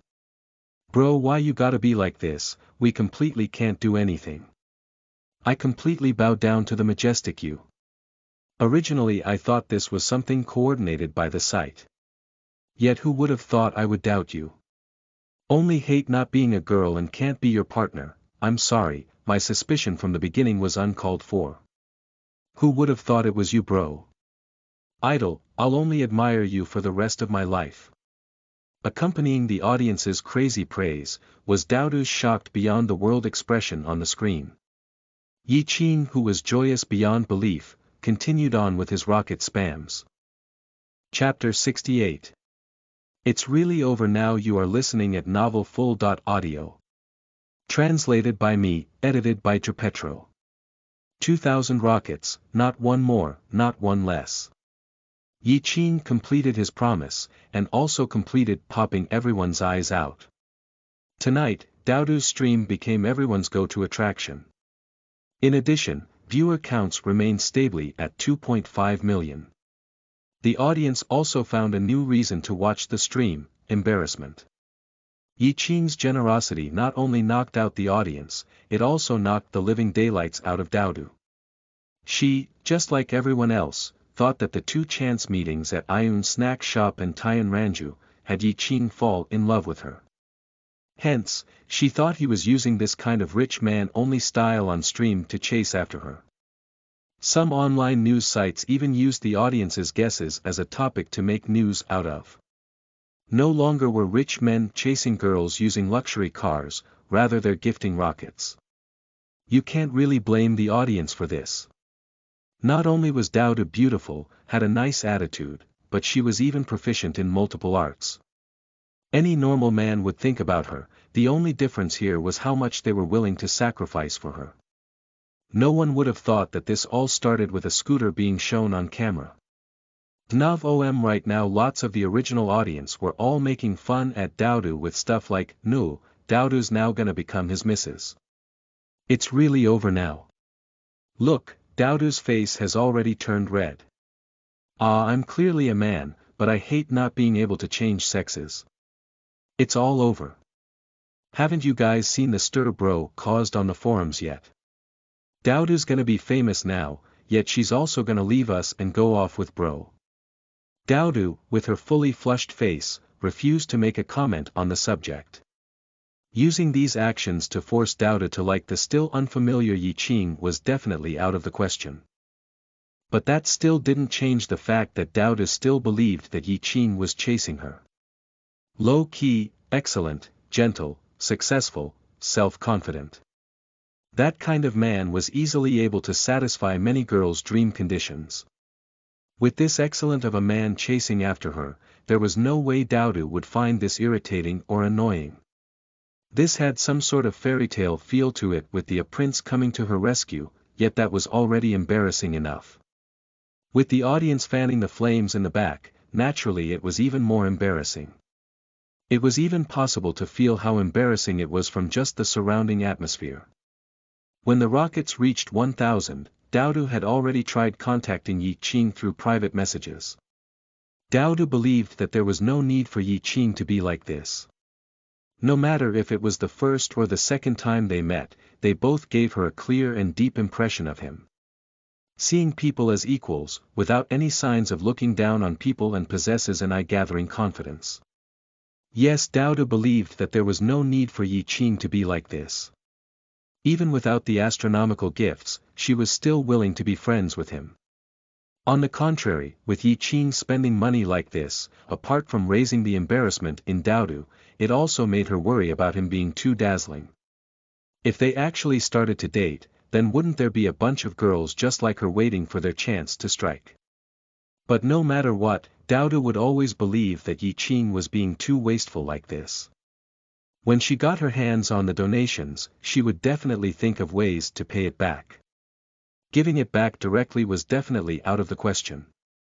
It was just like if Yi Qing direct gifted her $1 million, then from then on they would definitely be separated by a clear-cut boundary, and she would also definitely think that the guy had problems. Then if she directly gave the money back, then would that be too hurtful on his feelings? Then might as well as turn it into a gift for him. Before, when they were exchanging private messages, the two had already added each other on QQ, and the two of also knew of each other from the front of Tian Ranju. Now there was only the wait for the payments to arrive. If he asked me out before they arrive, then should I go? Dowdu swore that she didn't fall for him, but just couldn't stop thinking about him. It was to the point that she couldn't even concentrate on the stream anymore. Right now Yi Qing was very calm and collected. Because this was purely to thank Dowdu, naturally he had no other thoughts. Currently Yi Qing had already left the computer and was in the workshop, watching over the peons as they packaged up a whole row of engravers. Up until now there had been more on and off orders of another 8 rapid metal engravers. They were all for advertising companies, even businesses from towns within the Zhongyan municipality called for purchases. Zhongyan municipality only had so many stone processing plants. The small ones might not even break the 500,000 net worth mark, so naturally they were not able to purchase one of those engravers. But there were a bunch of advertising agencies, who could really use the engraver to help engrave soft metals for them. The reputations of the engravers had finally been spread out within the local advertising companies. But just like the scooters before, Yi Qing was facing the headaches of marketing the product. Xia Muqing still hadn't called, and Yi Qing also don't know if she had found her jade rui yet. Yi Qing decided to forget about her for now. It was still better to think of an answer himself. As of right now the engravers had already been sold to many townships, hitting the road towards the whole nation was only a question of time. The castrated tech transplanted from the artificial mechanical limbs had already been applied to the mechanical engineered chair. Additionally, 5 had already been made. 1 for his own use, 2 more were gifts for mom and dad, and another was for Gong Wei. With his group of executive friends, there was definitely going to eagerness to buy it. He could also open a store on the internet. The chair can specially target those who sit in the office all day and those who work with computers all day. What's more was that those guys all love to shop online. Yi Qing firmly believed that as soon as he sold one, the mechanically engineered chairs would spread out like wildfire. The peons were busy wrapping up the engravers, and the master artisans were adding on the online ordered memory foam and tanned leather to the exterior of the chairs. The master artisans made assembling the exterior look super simple. Using an electric foam cutter to cut out the wanted shape, add on a grid cloth, then sewing it together with the newly bought electric sewing machine and leather. The fastening was completed by traditional suturing and riveting. Because the mechanically engineered chair had many moving joints, the memory foam could only be made joint by joint, to avoid being torn apart while operating. When the exterior had been completed, Yi Qing's was completely out of words for those master artisans. The clearly soft leather and foam materials seriously had them make it look as if it was made out of metal as well. The master artisans weren't master designers. So naturally, the exterior wasn't as beautiful as it could be. However, there was little to no mistake in the exterior. It was next to impossible to find one with the naked eye. The only thing that could be seen were rows upon rows of perfectly spaced stitchings on some very comfortable materials. Yi Qing felt like using the master artisans to do this was completely like using a big tool to fix a tiny problem. When the chair sale increased, they were definitely going to need extra workers to finish the chair's exteriors. Yi Qing elatedly had the peons set up one of the mechanical chairs in his office, then made a call. Just as Yi Qing was about to cross his legs and enjoy the chair, a sudden burst of exciting low roars thundered from the surrounding barren hills. Then it was followed earthquake-level shaking and the cracking sound of stone. What's going on? Yi Qing hurriedly stood up. There were only 3 extremely large and dangerous raging miners mining out the surrounding barren hills, but what was there to be excited about? It's not like there were gemstones there. But being able to make the raging miners this excited definitely meant that they found something. Yi Qing ran over to the hidden cavern near the beach. At the moment, the cavern entrance had already been expanded by the raging miners to be able to easily fit a car in. The originally coral-filled craggy exterior outside of the cavern had disappeared a long time ago. In its wake was a level surface made up of smashed and pulverized rocks. Yi Qing had the raging miners toss the residual rocks from carving out the cavern directly into the ocean. Now from the looks of things, the raging miners did everything perfectly, and even managed to level the outside. As he was walking to the interior of the cavern, Yi Qing summoned the MPCV, squeezed into the cockpit, turned on the lights, and just like driving an excavator, followed along the path opened by the raging miners into the abysses. Chapter 69. The Secret Base. You are listening at novelfull.audio. Translated by me, edited by Trapetro. In not even 2 days, the three raging miners had already emptied out the entire surrounding hills. Inside of the original cave there was now a downward-sloped tunnel, which went further into the earth. A secret base like this was designed by Yi Qing with world underground bunkers in mind. Carve a hole on the side of a mountain, then dig straight down into the earth. Even some nuclear bunkers are like that. Dig to the middle of a mountain, dig couple 100 meters down, then expand from there. The factory was fortunately surrounded on all sides by barren hills.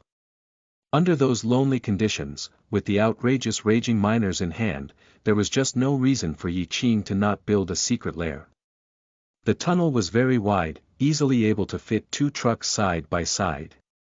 Yi Qing inched forward with the excavator. Like MPCV for about 20 meters, before stopping to take a look. A basketball court-sized space was carved out by the raging miners. Not only was the air warm and humid, it also lacked circulation. The three raging miners, right now were all circling a pile of silverish, metallic earth with hints of yellow bronze in it.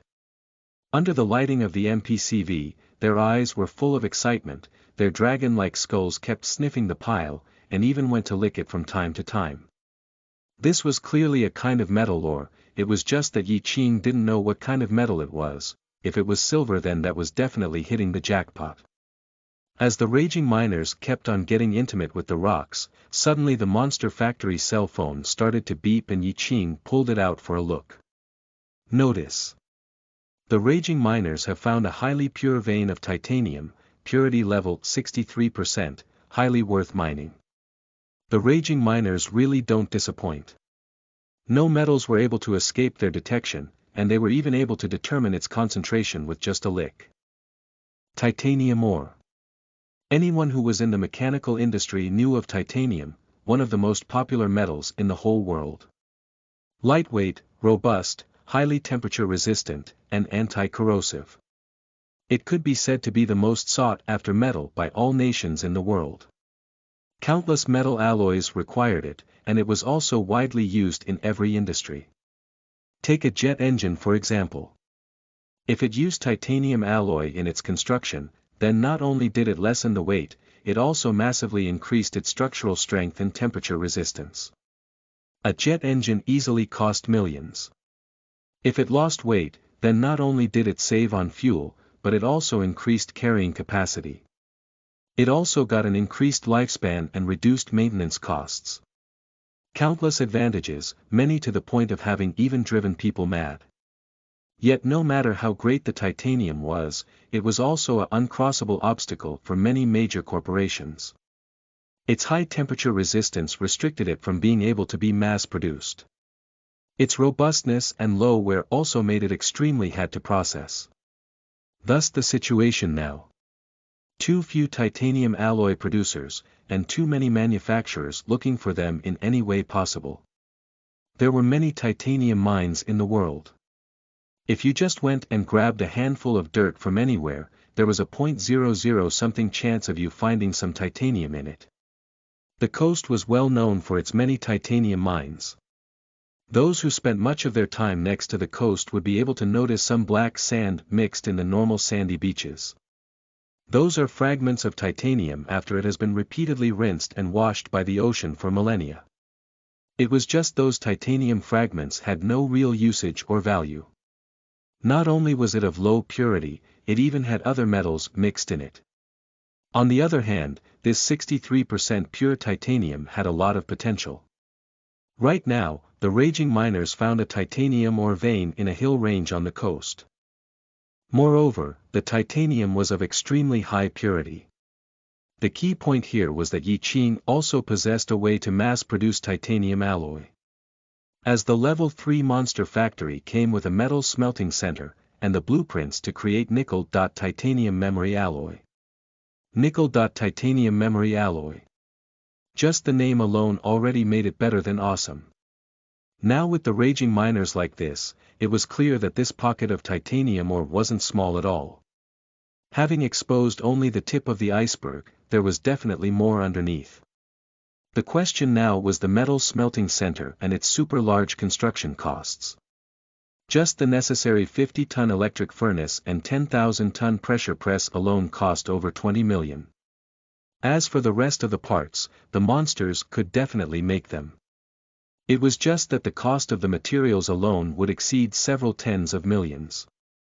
Only with at least 30 million purely in construction costs, could the tens of thousands of tons metal smelting center be built. The monster factory could also rapidly increase in standings, but where the heck would Yi Qing find that much money right now? Without the needed funds, then he might as well as get the base set up. Clenching his teeth, Yi Qing hired another raging miner, and had the four of them expand the size of the secret lair around the ore vein first. The secret lair was designed in a pyramid shape. This way, not only did it have strong structural integrity, but there was also lots of space at the bottom. When he's had the money, Yi Qing would definitely build the metal smelting center right in the middle of the secret lair. When the time came, he could open up a new entrance, return the old one by the sea back to how it was, and block it. Not only would the base be well hidden, it would also be easy to transport materials to and from it. Having given the raging miners new orders, Yi Qing returned back to the surface. Although that place was completely worthless, but now that there was a high-purity titanium ore vein here, it not only made Yi Qing extremely excited, it also made him want to make some big money and quick. Online store had already been registered, and the call to Gong Wei had also been made, to tell him of the mechanical engineered chair gift. The registration fee for the web store was already paid. It would probably take until tomorrow before Taobao's staff member could legalize it. Right at that moment, his dad called and asked Yi Qing why he couldn't reach him a couple of minutes back. Just before he was in the secret lair, so naturally there was no cell phone coverage. Yi Qing quickly said that the signal where he was pretty poor and asked what's up. On the other side of the call, Yi Jiangning's voice was full of baffling with hints of happiness, as he asked where Yi Qing found Xiao 7. He said the workers in the workshop were like they were possessed. Even when it was time to get off work, they all still gathered around Xiao 7 looking for answers on mechanics. Even he who had been in the mechanical industry for decades, in front of the short, old-looking Xiao 7, was just like an apprentice who just started. Apart from admiration, there was only more admiration. Well, I did open another factory on the coast. Right now it's working on carving the curbstones and making scooter parts. Xiao 7 was introduced to me by one of the workers. I saw that he's very familiar with mechanics, so I brought him over. Yi Jiangning news that Yi Qing got a 10 million plus order from the City Construction Management Office. How's it just familiar? He's simply a freaking master. Yi Jiangning continued to praise. Today, the workers under his guidance, more than doubled their normal work speed.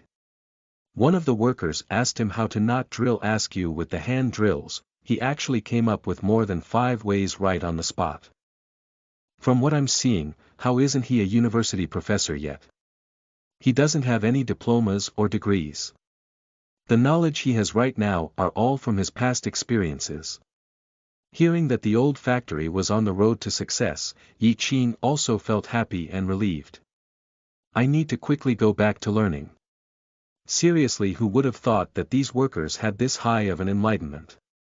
A couple of them even brought laptops to record the lessons. Alright, hanging up now, I need to go take notes from him. Yi Qing was sweating bullets. Xiao 7's real identity was that of a master artisan. A master-level worker hired from the monster factory. Not only did he possess massive knowledge in the field, he also had his own abilities. It could be said that the most experienced and proficient mechanical master still couldn't compete with the master artisans in the field. Having him teaching ordinary workers, then wasn't that just like having Hua Luogang teaching elementary students math? TL. Think of him as Chinese Alan Turing. The next day, Yi Qing was sitting in front of his computer refreshing the web page non-stop, while waiting for his store to pass Taobao's examination. This anticipation is simply too wonderful. Even if Yi Qing is now a millionaire, he's still waiting with excitement, daydreaming about hurriedly selling the store's first product to someone, then getting a great review for it. As soon as the store passed at 9 in the morning, Yi Qing was already waiting with a bunch of paperworks ready. Then without even decorating the store at all, he hurriedly posted the 10-some pictures of the mechanical engineered chair. Mechanically engineered chair. The product of our company's 2 years of research. It's a revolutionary chair made from the most advanced and patented technology in the nation. It possesses programmability that will let you experience experiences that you have never had or thought of. Tens of thousands of massage techniques, thousands of different functionalities, and hundreds of VR possibilities. Yi Qing's mind was just like a waterfall, filling in paragraphs of introduction at lightning speeds.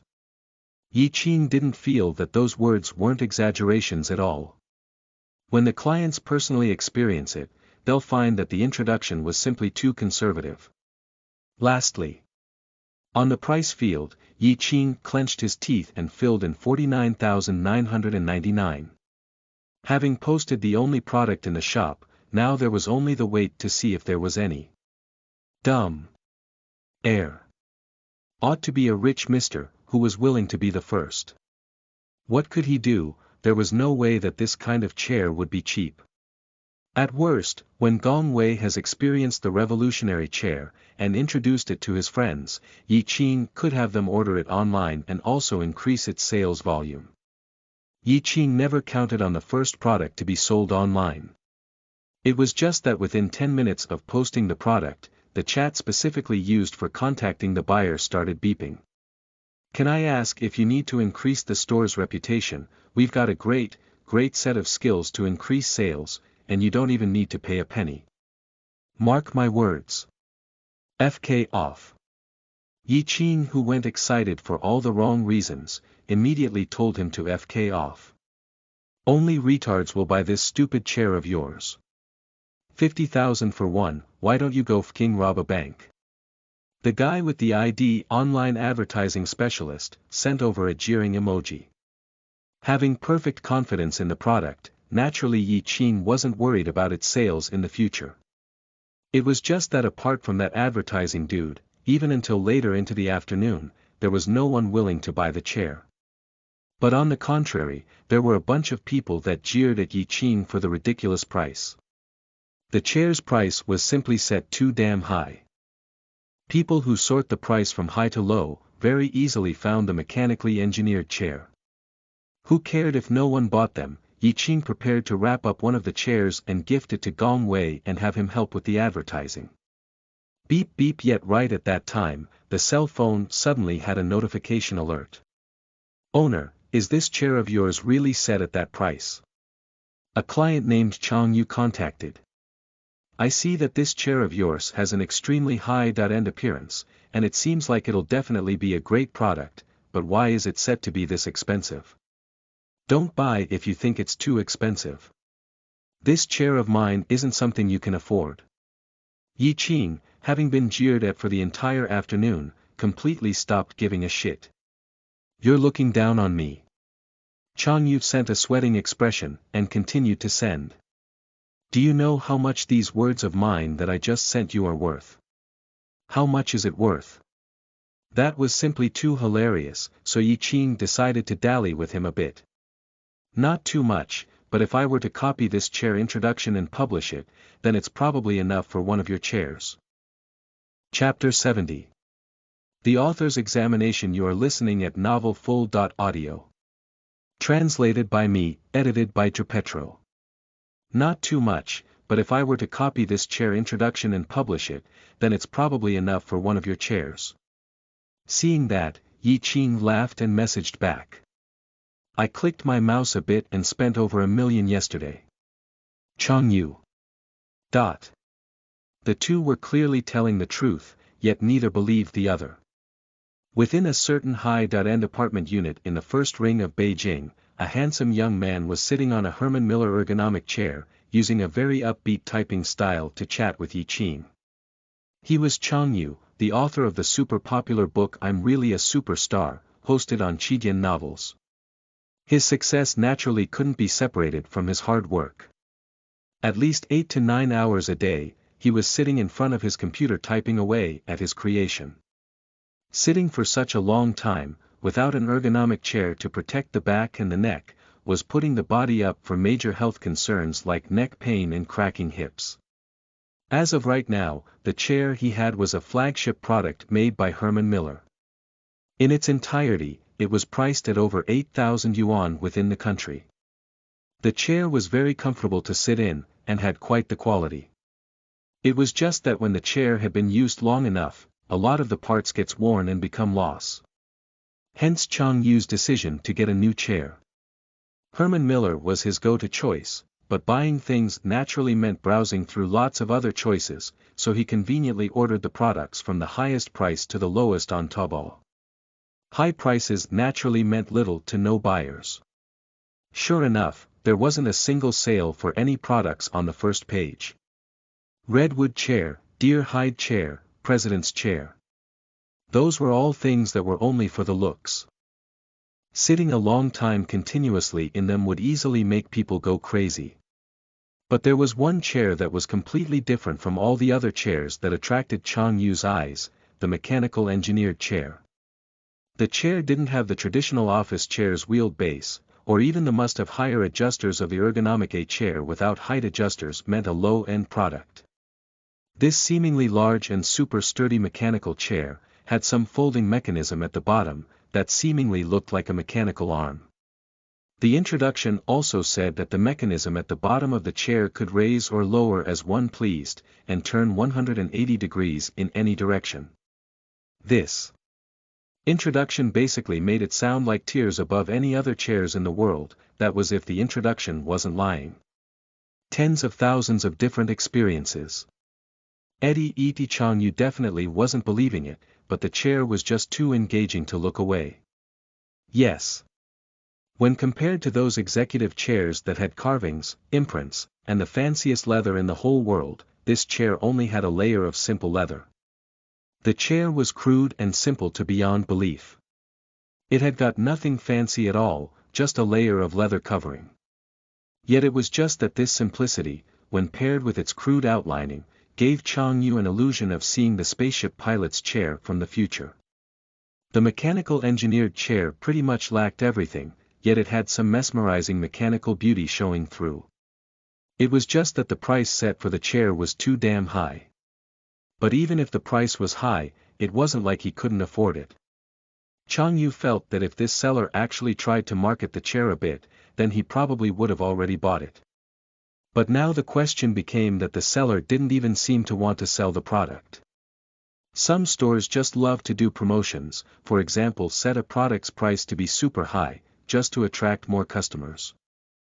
Then they leave some normally priced products in the shop for people to buy. That was basically like a free advertisement. As for the effects, who the heck cared, it was freaking free. These overpriced products generally were just lies, but there were no other products in the shop, hence Chang Yu's bewilderment. Seeing Yi Qing's reply saying wasting $1 million with just some mouse clicks. Chang Yu laughed and decided to flex his muscles and show the store owner that he wasn't all talk at all. Yi Qing right now had the peons carry the wrapped mechanical engineered chair into the car. The chairs took up just too much room, so only two could fit in the van at a time, and one of them was prearranged to go to his father. Taking Huanhai Avenue with the van, just as he entered the city limits, Yi Qing suddenly received a notification on his cell phone about a purchase and the need to mail the product. Someone actually bought it. Yi Qing was very surprised, took a glance at the order, and it was actually from Chang Yu. Yi Qing retracted his previous impression of him, and put him under the knowledgeable category. Quite coincidentally there was a good luck courier right on the right, and there were already wrapped chairs right in the back. The buyer being this good-willed, naturally Yi Qing needed to return the favor. So he immediately stopped at the good luck stop and sent it off using air delivery.